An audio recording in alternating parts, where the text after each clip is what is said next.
So, yeah. Barbershop conversations, man. We got a special guest in the building. Lincoln just woke out of his sleep and said, "Daddy does videos all day." You a funny kid, Lincoln. All right, man. We got Marielle in the building, man. What's up, man? How y'all doing? How everybody doing? L_Supreme88. L_Supreme88. So we're driving, and I was like, let's listen to the Kenny Porter interview on the Boxing Voice. And I'm going to reserve my opinion, but I just want L's honest opinion as it relates to Kenny Porter's breakdown, because I don't want it, because y'all already know how I feel about Kenny Porter, but I want y'all to get an unbiased perspective on the interview from the Boxing Voice. Go ahead. I personally feel like we seen like a bit of a more educated Kenny Porter. He made some good points. I definitely say that. He kind of expounded on his boxing knowledge a little bit, to a degree, but he also was Kenny Porter in a lot of ways, and being the reason why a lot of people don't like him, or at least don't like a lot of his interviews that he gives, because he doesn't be honest. He's not honest all the way a lot of times. And I get it. He going in to fight an underdog, and he and his son don't feel as though they should be underdogs. But he knows very well that, he got a hell of a task ahead of him and his son. And even when they was talking about Shawn's style, what I kind of gathered from that is that Kenny knows that his son, like, he knows his son better than anybody, for one. He probably has tried to implement all these fighting styles into Shawn, but he knows that, damn, I might as well just continually just press upon what he's good at, because he's not going to be the best technical guy, because he's not geared mentally for that. Some guys just don't have that. Like, he's a bull.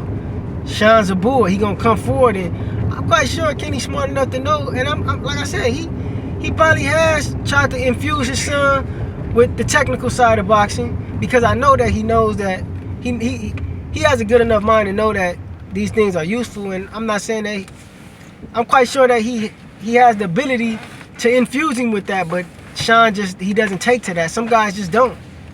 So I believe this is why we probably see this one trick pony Shawn, because his daddy knows that, man, I might as well just do what he's good at, because I tried to pound this in him for so many camps, for so many sparring sessions, and he's just not doing it. He's just not responding to this knowledge.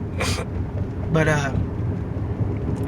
we seen a better Kenny. Of course he ain't gonna let people know that he the underdog. He still got to play the part. He still got to sell, his side of the fight. He still got to do his job, and I get it. And even when they asked about is Spence gonna be the stronger fighter on fight night, he kind of danced around the question and really never gave no answer. He started saying that, oh man, you need to fight at your weight. Stop trying to come down to a smaller weight. Fight at your weight. He knows that Errol Spence gonna be a strong. That's why he said, man, he's a strong kid. He always been a strong kid. When they first asked him the question, his first response was, he already knew right off the bat. Damn, how am I gonna answer? How am I gonna butter this up so that it won't look too much in Spence's favor? And that's what he attempted to do. But yeah, Spence is gonna be the stronger fighter. Spence is the stronger fighter right now, simply because Spence coming down from 185 to 147, it doesn't hurt him. Even if he does walk at I don't think he walks around at 185. I think he walks closer to 170, 175, because he always in shape. He might not even walk around at once. He might be walking around closer to 165. Well, I've seen him at times where he looked at probably could have been 175, but he stays in shape a lot. So he knows how to tailor down that weight, 5 pounds every 2 weeks. He knows how to make it to where it's strength. He's not cutting from his muscle fiber. He's actually building. He's actually getting stronger as he loses the weight, which I've seen in a reverse effect with Shawn Porter. To me, he seems like he should be fighting at a bigger weight, even if he is a little smaller naturally than Errol Spence. He actually looks weaker at 147. I think he'll be a stronger 154 pounder I think the Earl Spence or Shawn Porter? No, Shawn Porter. Shawn Porter. Because it actually hurts him. Because he really was a big dude at one time. So he's probably cut into his muscle fiber a lot, you know. His body had just grown accustomed to being at 147 or around that weight, but it's really not beneficial for him. Everybody's body is different. So really, Shawn Porter is the weight bully. Yeah. Not Errol Spence, because Errol Spence fought at amateurs 152, I believe. Yeah, I remember. And Shawn was at 165. Exactly. So technically speaking, Shawn is the weight bully. Yeah. He's been able to manipulate the weight far better than Errol Spence has, because they both only fought in one division. Right. You know what I mean? They both came down at 52, 49, 48 when they got down to 140. But if I'm not mistaken, Shawn started his pro career at 160 though. I don't think he started high. He started at 160. It may have been 165. If I'm not mistaken, he started kind of heavy, and then he gradually went down because them guys were just too damn big. You know, the height. You know, Kenny he mentioned something about height as well. But your height really is your reach in boxing. That's how far. And Errol has a longer reach, so that's his height advantage right there. Because even if a guy taller than you, he still has to come. He's still gonna come down to your level at some point of the fight. Especially if you come in there bull, getting right in his chest, because he's not gonna fight you straight up. He gotta come down and get some leverage. If you're the shorter fighter, you got better leverage. You stronger there because you closer to the ground anyways. That's your lifelong advantage anyways from being short. Or being a short guy, you have better leverage. So, him talking about Spence is not a taller fighter, or he's 5'9", is not tall. Man, his arms are long and he knows how to use his reach. He knows how to fight at different levels. Mid-range, close range, and long range. And at all points of those distances, Spence is more effective, But Shawn will be more of the weight bully because he came down from a bigger weight. But Earl's able to do that because his body's more athletic. He has a more athletically inclined body. So 147 is not a problem for him. And what was your take on you already talked about the game plans and stuff, right? Do you think Kenny Porter believes that Shawn can win the fight? He has a slight belief in that. He has to. That's his son. He made a good point in mentioning that you don't beat all these guys that you've beaten over the course of your career, amateur and pro.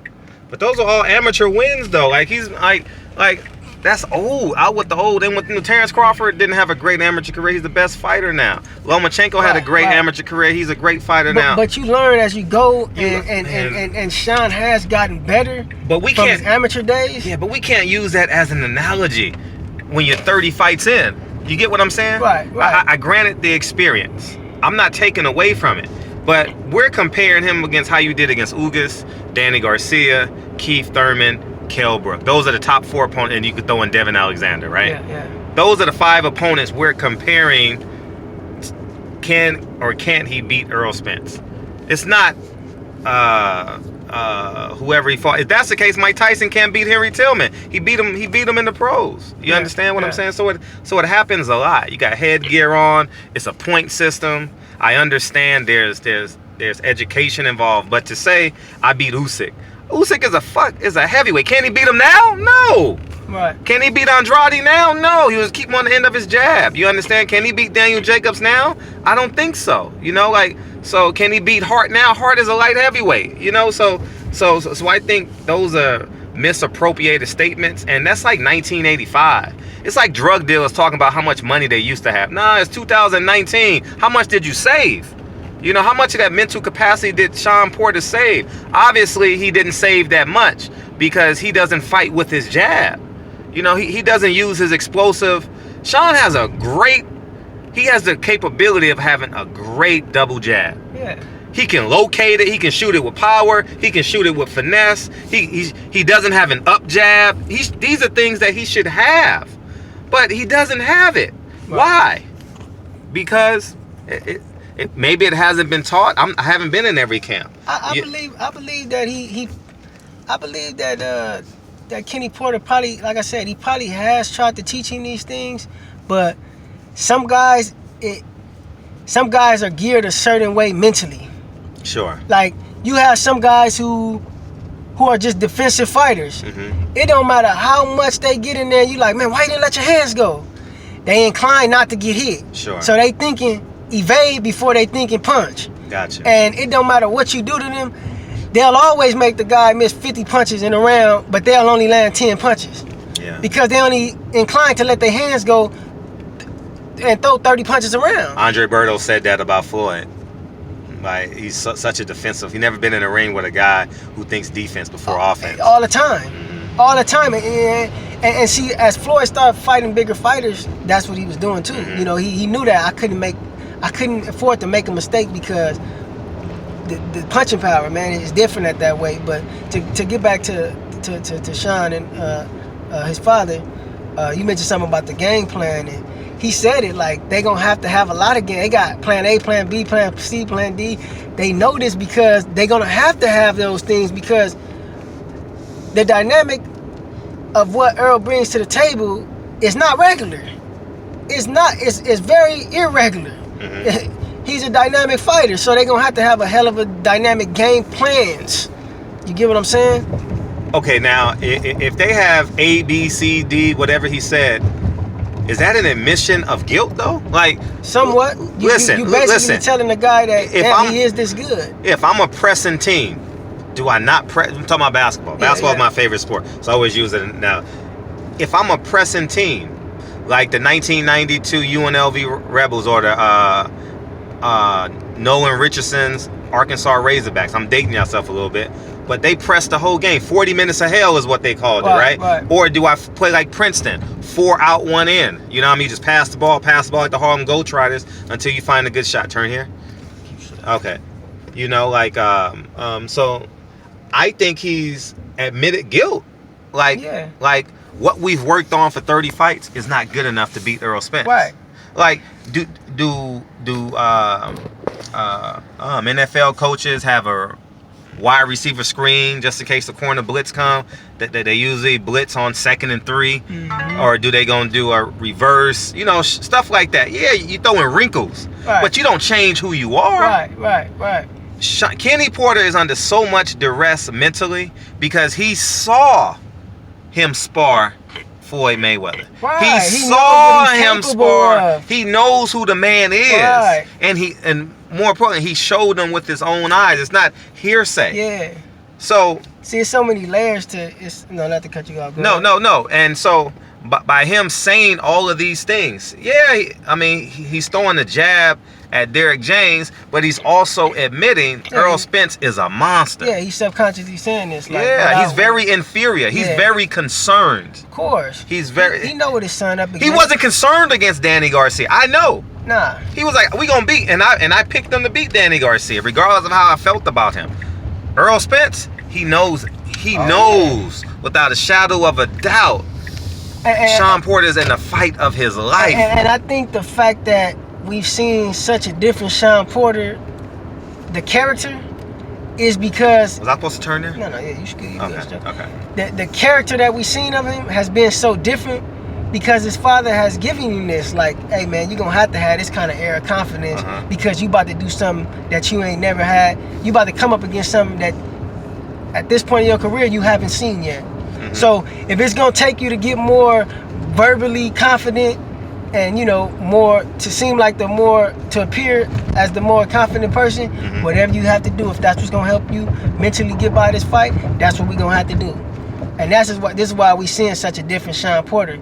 Like, he ain't never talked this much. And, you know, Kenny Porter knows Shawn Porter can't beat Errol Spence. He knows he got to be at 100. He got to be at 100 for 3 minutes of every round. Every round. For 36 minutes, that's what I told you. He got to be the best Shawn Porter he can be at every moment of the fight. But here's the catch. Here's the Errol is not Adrien Broner, where he's dependent on explosive type movements. Even if Errol has a B-level fight, he's still on the train tracks. Yeah. Errol Spence don't get off the train tracks. Right. You understand? He's still gonna get to his destination. Yeah. People don't understand that. Like if I'm trying to think of a flashy guy. Like, okay, Adrien Broner. Adrien Broner gotta have that flash, that speed, whatever that shit. Earl? Nah. Yeah. Nah. Okay, the jab ain't working. It doesn't matter. I'm gonna throw my right hook. Mm-hmm. I'm gonna throw my straight left. He got so much money, like. And it's gonna be traditional. Yeah. It's like boxing one-on-one on steroids. I think we talked about that. So it doesn't matter what Shawn Porter does. Yeah. Like people, like he said, he's gonna fight one style. In a perfect scenario, that's the perfect style for Shawn Porter. Right. Because Shawn Porter has to be explosive to beat him. Right. Shawn Porter can't be orthodox and beat Errol Spence. There's no way Shawn Porter can stand behind the jab and have a chance against Errol. Zero chance. Yeah. I mean, there gonna be some rounds Shawn's gonna use the entire ring. The crowd gonna boo. Shawn gonna use like a Princeton type. I already know what they gonna do because I have a great understanding of Kenny Porter's brain. He gonna waste 30 seconds, explode in, get out. Yeah. Waste 30 seconds, explode in, explode. Because he can't compete with him for 3 minutes at a time. Exactly. So those A, B, C, D wrinkles is double jab, get out, circle the ring. Right.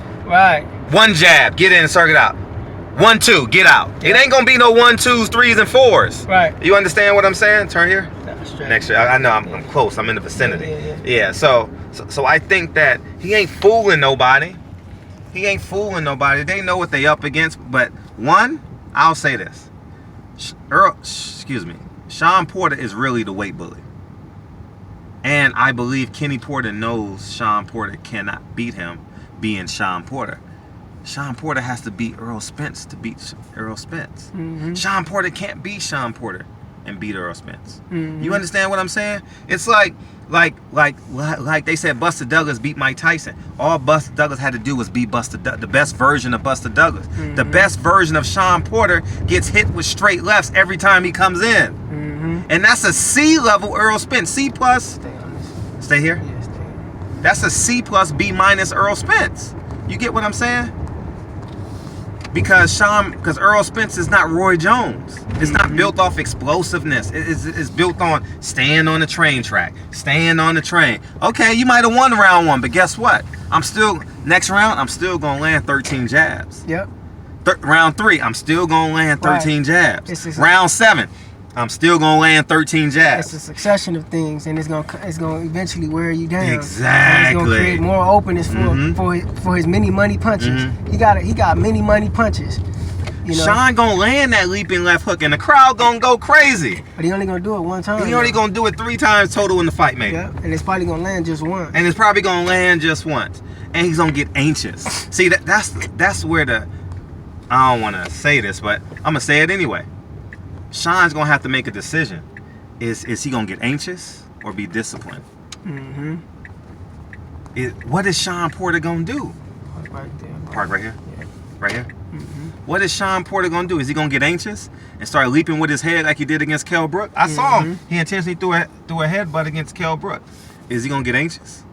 Or is he gonna stick to the A, B, C, D, E, F, G, H, I, J, K, L, M, N, O, P, Q, R, S, T, U, V, W, X, Y, and Z? That's too many fucking game plans. To me, that in itself is gonna cause, and like I said before, they might have a meltdown in the corner because it's hard to look.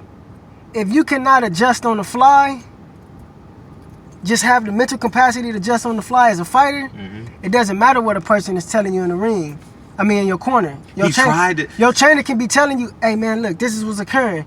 If you cannot see that in the ring as a fighter, if you haven't developed that already, you're not going to get it that night, or even in this one training camp, because you have too much of a habitual, pattern of how you fight. Like, that's not going to happen just, that's something that can't even be taught to you like what Floyd has. That's a natural inclination for you to be able to do that, to be able to adjust. Like he said, 2-3 seconds, you'll do this and adjust. That's too much. Nah, you can't train, you can't coach around. You can't do that though. You can't coach a guy to be that. It's like some guys be like, man, anybody can look good with LeBron. He don't need a coach.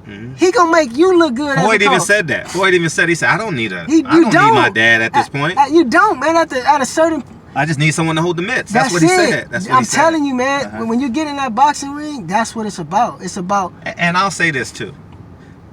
The less Shawn listens to his dad, the more successful he'll be in this fight. And you guys say, Fred, what the fuck are you talking about? I'm not discrediting Kenny Porter. What I'm saying is, he's in the ring. He's going to have to trust his instincts. Shawn is going to have to say, you know what? I'm going to get hit with this double jab. I'm going to get hit with this right hook to the body and this left hook up top. I know it's coming. I got to take that chance. Right. I don't care what Kenny Porter told me, wait to the 5th round. If I wait to the 5th round, I'm going to be like the hammer on meat. You know what I mean? He's just going to keep on getting, and then it's going to be weak by the 5th round. Right. He can't wait to the 5th round. Kenny Porter's going to say, wait, son. Wait. You ain't got time to wait to the 5th round. No, because by then, listen, Errol is already... Can I finish? Yeah, go okay, Errol Spence lands at a 45% clip against everybody. 45% connect rate. Shawn Porter's connect rate last couple of fights 26%. Yeah. You can't wait to the 5th round. So what I mean, so now you guys will follow me when I say he's gonna have to say, fuck it, I gotta go. It is fuck it. 0-2. You gotta swing for the fences. Every round he has to take advantage of that.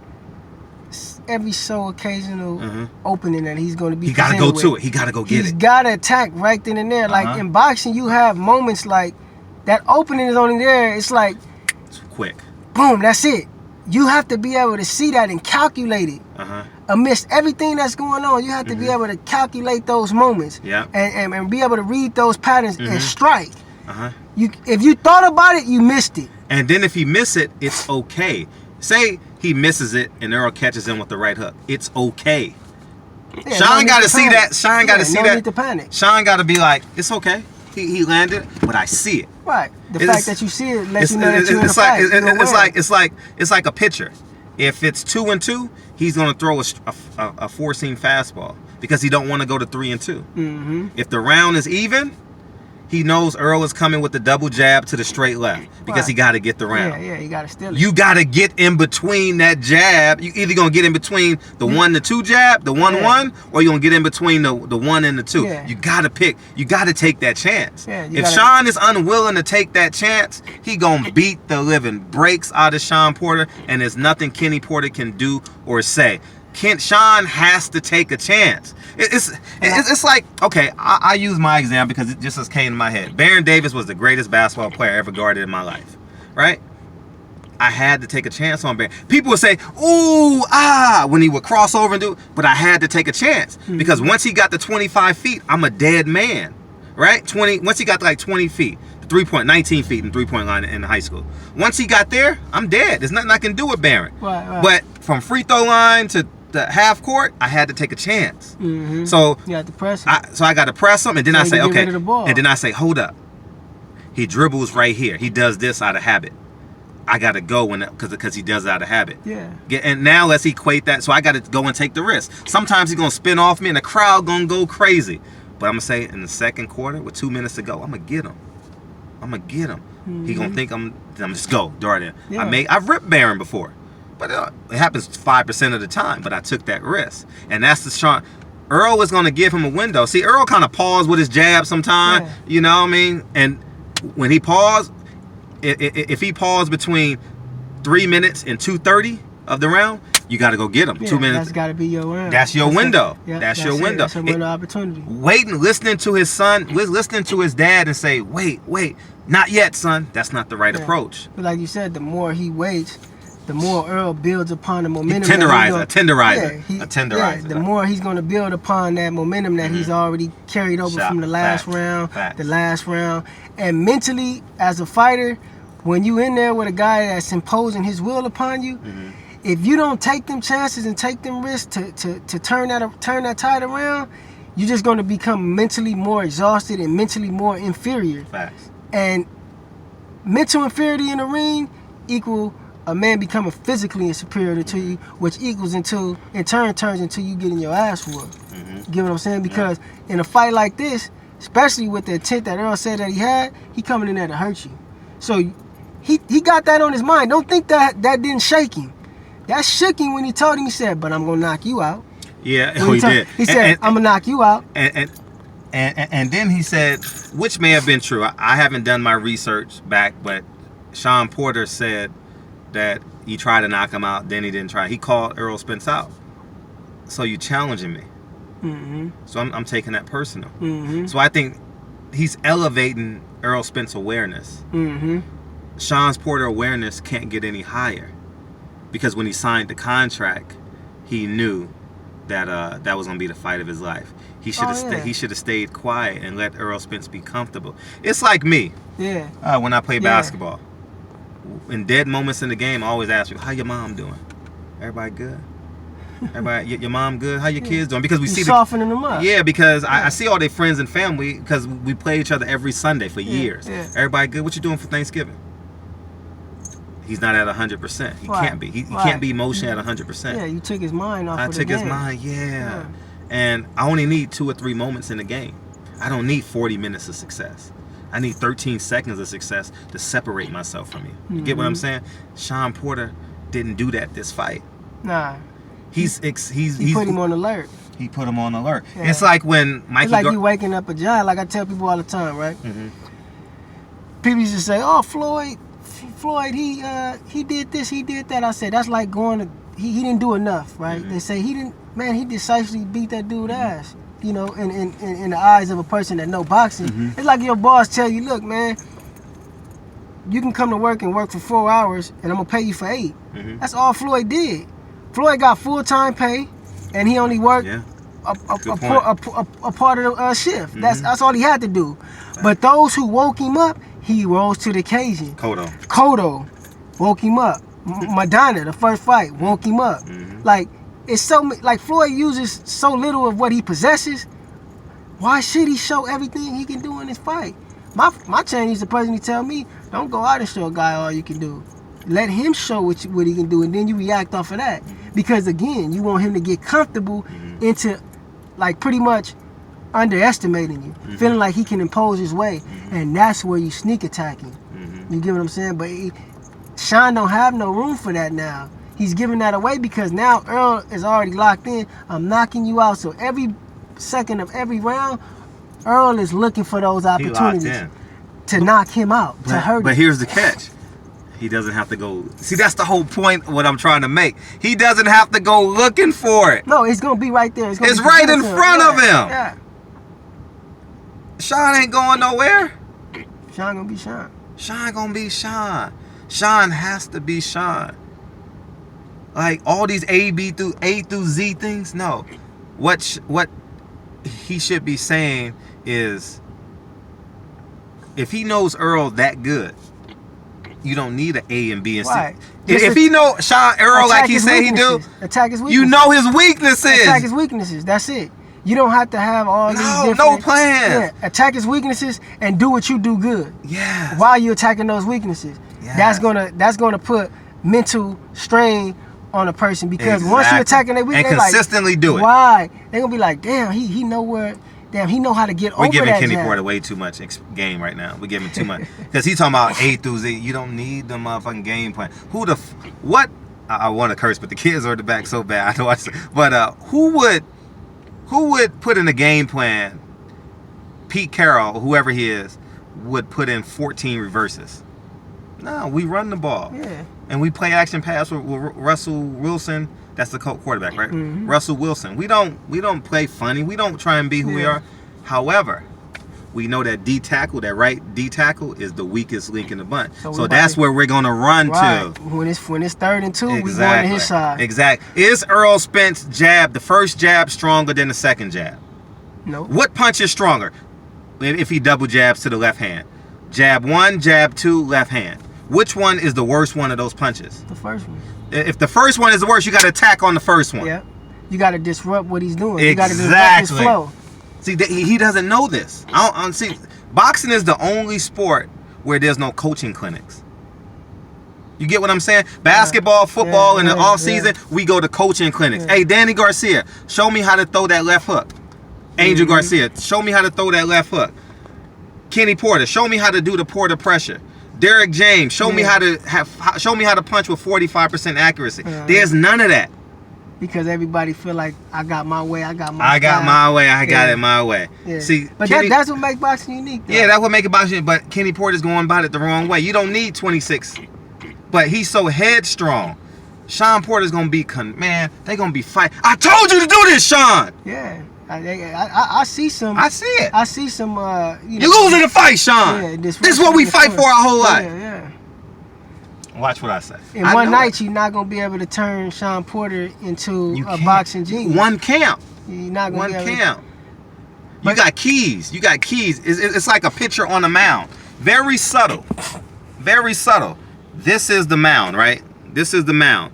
His foot is on this side when he throws the fastball. His foot is on this side when he throws a curveball. Very subtle moves that they do. It's 1 inch in either direction. Yeah. Can you pick up on that? Yeah. It's like a wide receiver on the wide side of the field. Is he inside the hash marks or on the hash marks? If he's on the hash marks, he's running an inside route. He's running a dig route. If he's inside the hash marks, if he's inside, he's running an out route. You get what I'm saying? Right. These are keys. Like if a lineman got 3 fingers down, he's rushing the quarterback. If he got 2 hands down, he's probably gonna get up and play coverage. You understand? Sometimes they trick you, but we are creatures of habit. No matter who we are or what we do, we are creatures of habit. Do Shawn know Errol Spence habits? It's not what Kenny Porter can teach him now. Right. I'm giving him way too much game. You gotta watch every second in still frames. What does Errol Spence do? Right. Errol Spence, like for example, I'm gonna give you the example of Duke's fans. I went and saw Duke, New Mexico State at Duke, at Cameron Indoor Stadium. I've always wanted to go to a game. I had a kid that plays for, he's in the NBA now, and so I went to his game. You know what the fans asked Jonathan? How's Mary doing? Mary's his mother. How the hell do the fans at Cameron Indoor Arena know Jonathan was the best player on the team? How's Mary Gibson doing? Yeah. That's who Shawn Porter gotta be. Yeah. That's who Shawn Porter gotta be. I know your first jab is weaker than your second jab. I know you can't throw a right hand I know you can't lead me with a right hook. I know you don't throw straight lefts. I know you step back when you throw your left. So I gotta step inside your left hand. Exactly. I gotta close the space. I gotta close immediately. As soon as you throw that first jab, or I can't let you throw that left hand after your second jab. I gotta get inside. What would even be better is to allow him to do it and then disrupt it. Yeah, either way, but you gotta know it. Yeah. You gotta know the cadences. Yeah, exactly. Everyone has a cadence. No one is exempt from that. Right. It's like me as a media member. You know my third question is gonna be a life-changing question. Like, you get what I'm saying? You know I'm gonna ask you what everyone's thinking. Hey, how your kids doing? Why did Anthony Joshua, why did you quit against Andy Ruiz? You know I'm going to ask you that. Now they're about to get personal. But you're preparing for it. So what you do is you answer that question and the softball question that I answered. You get what I'm saying? So you make me say, oh, okay. Make me navigate another way. Right, you get what I'm saying? But they're not there yet. But anyways. Like I said, everybody's not mentally, they don't have the mental capacity sure. for, for certain things. And Shawn, he probably doesn't have the mental capacity to be